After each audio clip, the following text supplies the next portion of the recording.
So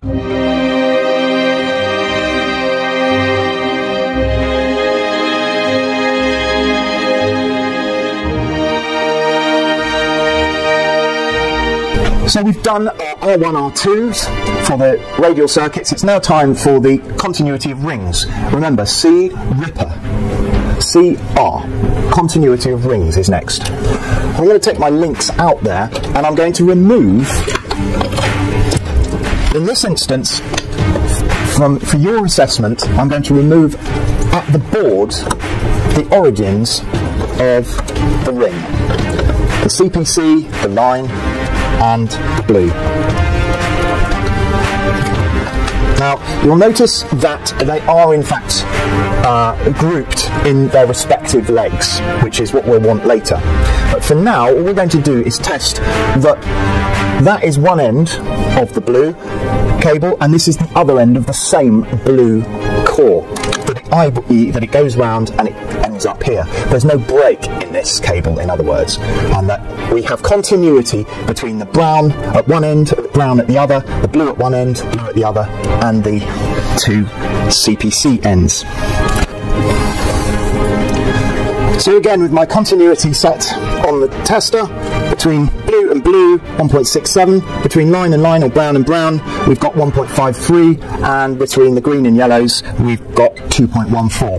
And this is set up with resistors in it to give you those fake results. In reality, without resistors, this would not be really any reading at all, maybe 0.1 ohms or less than that. But write those down in the columns marked little r1 or lowercase r1, lowercase rn, subscript n, and lowercase r subscript 2. So little r1, little rn, little r2 I call them, and they're called your end-to-ends. But they're going to cross over. We're going to do, as per GN3, we're going to do leg 1, we're going to group them into the legs that they've got.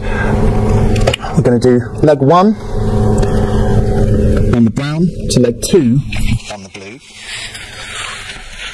And then we're going to do leg 2 on the brown to leg 1 on the blue. We're going to arrange our tester so that we are testing between these two, can I see? These two pins. The two pins at the bottom of the plug. So we're going to put our green into where the line pin is, and red into, say, where the neutral pin is, and we're going to test every single socket on that ring. And we should get something similar. I'm getting about 0.81, 0.83, 0.83, and so on. Now, remember, if we start off with a lower reading, gradually getting further away from the board, it raises, and as we get back towards the board again, it goes back down in a consistent manner. It just means that we've linked R1 to Rn of the wrong leg. All we need to do is cross over or swap the blues over. So swap this blue crocodile, put it on the other blue, and then take the crocodile off that was there and put it onto the blue that you've taken the other crocodile off. Just swap the two blues, because all it means is you haven't crossed to the corresponding leg.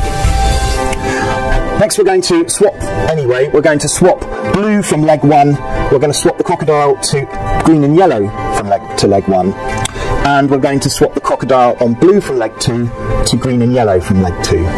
And so we've got a crossover with the R1, R2 now. Don't forget on your tester or on your adapter to swap the leads over in order that you contact with the earth pin.